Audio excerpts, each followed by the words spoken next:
common question I get asked all the time: is buyer's remorse normal when buying a house? Well, according to Zillow, a poll they took in February of 2022, 75% of all people who purchased a home in the last 2 years had some sort of buyer's remorse, some kind of uneasy feeling about the purchase they made. In a recent survey put out by Zillow, they listed the top 6 reasons buyers had remorse in the home they purchased. It's too small. It's in the wrong location. It needs too much maintenance. It needs a lot of repairs. They didn't do enough research before they got started, and they didn't consider the total environment. So, how do we avoid that feeling? Well, let's face it, if 75% of the people had it, we're probably not going to avoid it. We're just going to realize it's going to be there.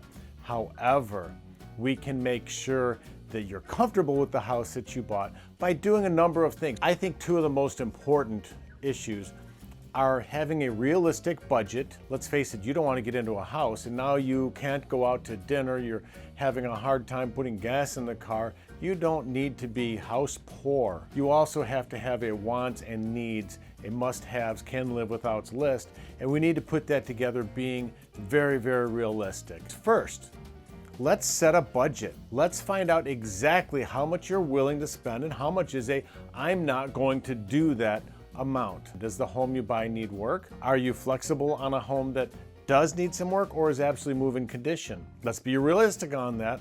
Let's have an ultimate high if all the conditions are 100% correct, and let's set a realistic goal for the timing we're going to move in, for the amenities we need in that house. You need to understand what are your absolute must-haves and what are your I can't live without. If you absolutely want to have sidewalks around your house and in a neighborhood with sidewalks, and that's going to make you sad every day when you want to go for a walk because you don't have sidewalks, well, then that's definitely a cannot have a house that doesn't have sidewalks. If you absolutely tell me you have to have a fireplace, we need to do a deep dive. Are you sure that if we found every single thing that meets your criteria, but it doesn't have a fireplace, are you not going to buy that house? So we need to set those parameters ahead of time. That way I can help you best. Something to keep in mind is the 85% rule. You're only going to get 85% of what your dream home is at the price that you want to get it at. So even if you're building a brand new house, there's going to be some compromise. Perhaps you can't put up the 4-car garage, you have to put up a 2-car garage. Whatever the case may be, you won't get that fireplace. You don't have the exact kitchen that you want, but everything else works.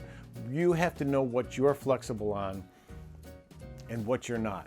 Another very important aspect of your house is the neighborhood you're going to live in. Is it too far from work? Are you going to spend an extra 20 minutes each way every single day? Have you driven the route during rush hour? Have you been in the neighborhood on the weekends and the evenings? Do you know what it's like?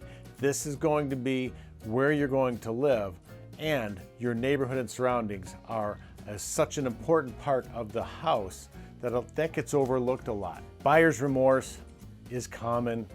Everybody's going to feel it in some sort when they purchase a house. It's a large decision. Hey, we help guide people through the discomfort of buyer's remorse every single day. Give us a call, we can help you out. I'm Jim Starwalt at the Star Home Team at Better Homes and Gardens Real Estate. We'll talk to you soon.